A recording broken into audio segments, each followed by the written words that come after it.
Okay, so really what you have now is with the merger of both IGT and GTech, we've now created the world's leading end-to-end gaming company with significant revenue streams across the entire globe.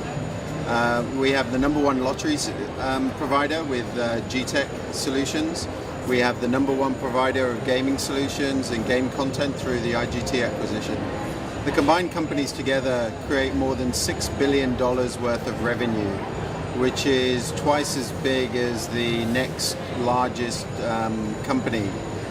Also from a overall EBITDA, earnings before tax and depreciation and amortization, which is really the key measurement that we use.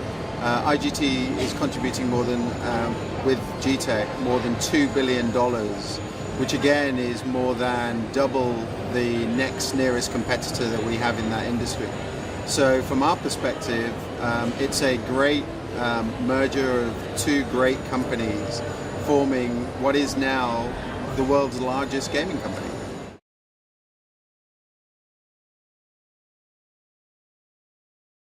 Yeah, the industry is going through a consolidation, and you've seen that with our merge with GTech, the recent announcement with Scientific Games with Bally. There's also, I think it was Aristocrat with VGT. There's Global Cash Access with their acquisition of MGAM. So, there are a lot of acquisitions going on in the industry. I think it's great for the industry because it gives a smaller number of key global leaders in the space. For us, it's great. More competition. We're still going to be the largest provider on a global basis. So I don't think there's really too much for the operators to worry about. What it does, it makes us bigger and stronger for them to be able to come to a one-stop shop where you've got one global provider for systems, for games, for content, social gaming, online, and having all of that content across all multiple platforms, I think is really the key. And you see more and more organizations really diversifying away from their real core because it is very, very competitive.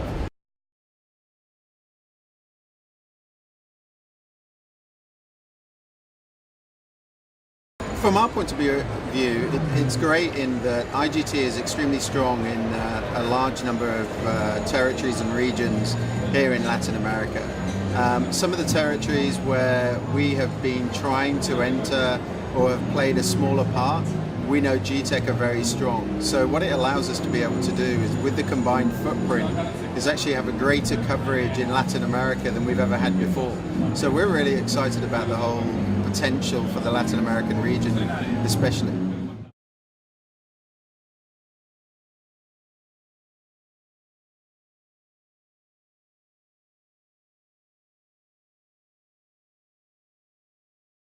No, not at all. I think what it allows us to be able to do is, if when you look at the strengths of the two companies, as I mentioned before, we have a very strong lottery business with GTech.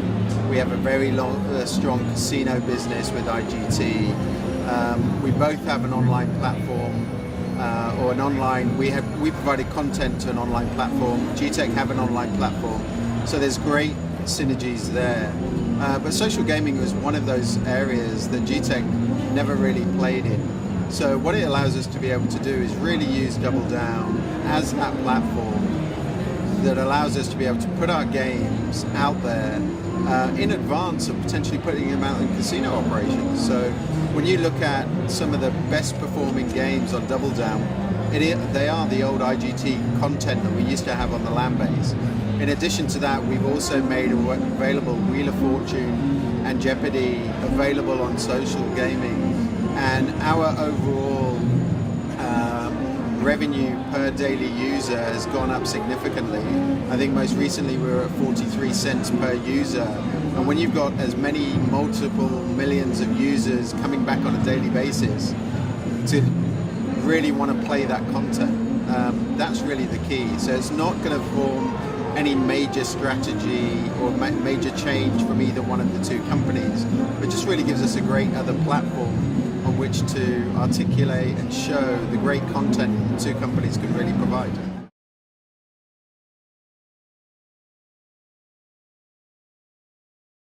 Yeah, so it's great to get these awards, but at G2E, the award that we really got was really showing the innovation that IGT continues to provide, both in our game content, not only on our for sale side, but also on our mega jackpot side. Our recent release of Ellen was one of the highlights of the show. We've just introduced a new cabinet, or an upgraded cabinet, which is called the S3000. That stole one of the highlights of the show, just the way that cabinet really shows the old content in a real upgraded form. Some of the original game developers who are involved in that S2K cabinet have been, absolutely astounded by the leaps and changes in technology that they've been able to introduce in the S3K. So there were multiple different iterations of, parts of innovation that we were really able to introduce, and I think that's really been recognized in the award.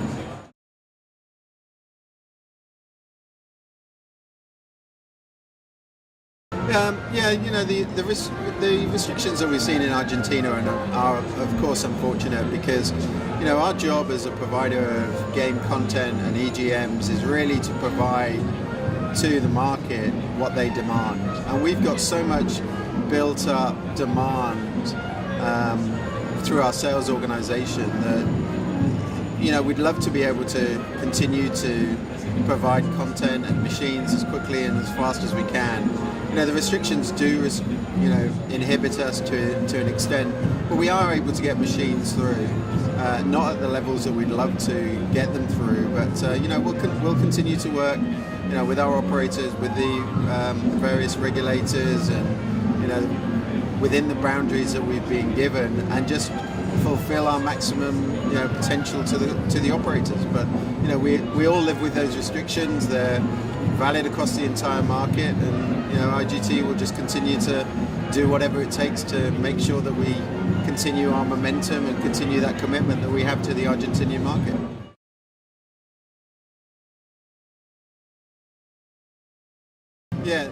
Wheel of Fortune has been one of our major success stories. It's probably the most successful mega jackpot that's ever been out there in history. If you look at all the game performance indicators, Wheel of Fortune is always up there at number one.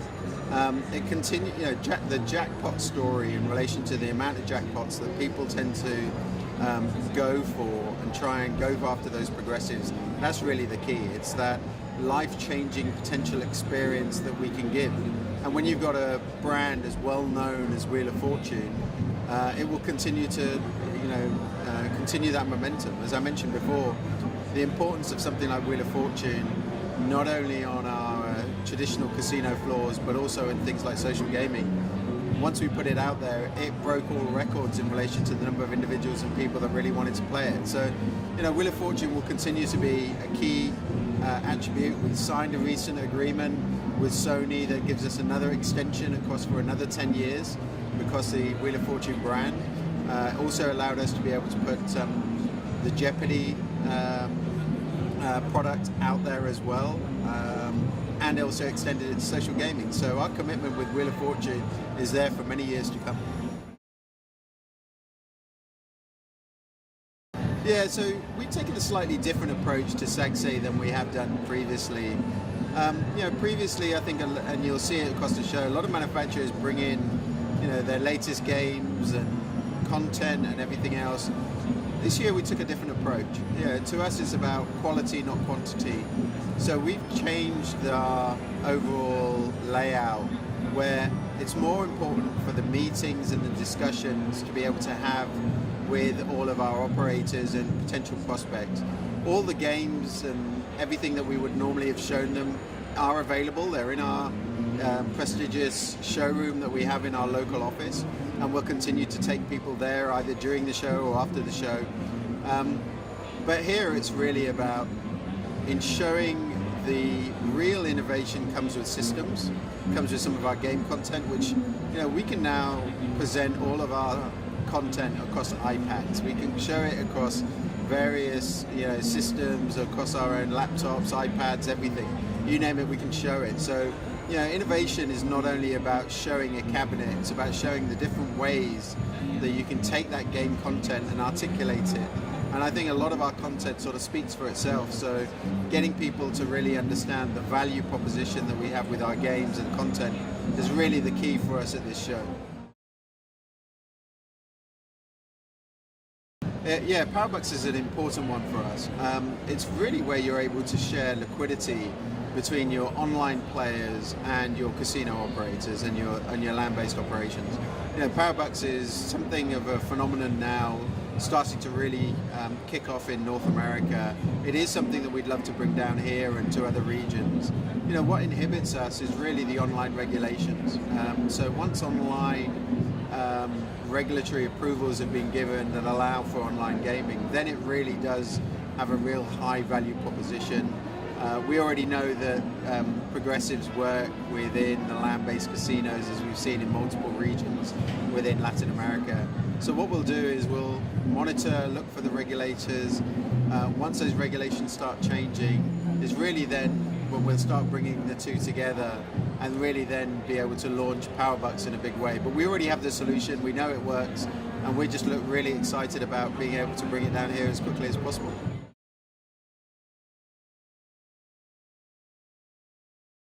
We have two solutions. We have a land-based solution, which is called Megabucks, and then we have Powerbucks is really Megabucks, which is the land-based, plus the online content element of it. So it's two different types of solutions, but Megabucks is actually one of our largest brands. We have it running in North America. We just recently launched it in Australia, and it's doing phenomenally well. It works in Macau as well, but those are all land-based operations. Powerbucks, the benefit of Powerbucks is really where you can take that same solution from a land base, but then be able to integrate it with online players.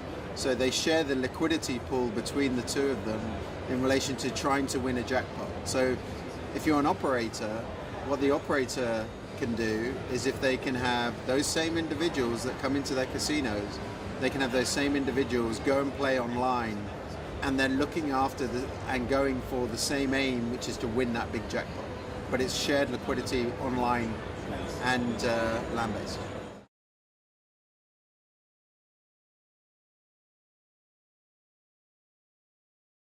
Okay, you know, one of the great things about IGT, even though we're a gaming company, I would say we're really an entertainment company. It's all about providing the best element of entertainment to an individual or to a player. Those players vary. There's gamblers, there's core gamblers, you have those individuals who just come for an entertainment to an operator or to a casino.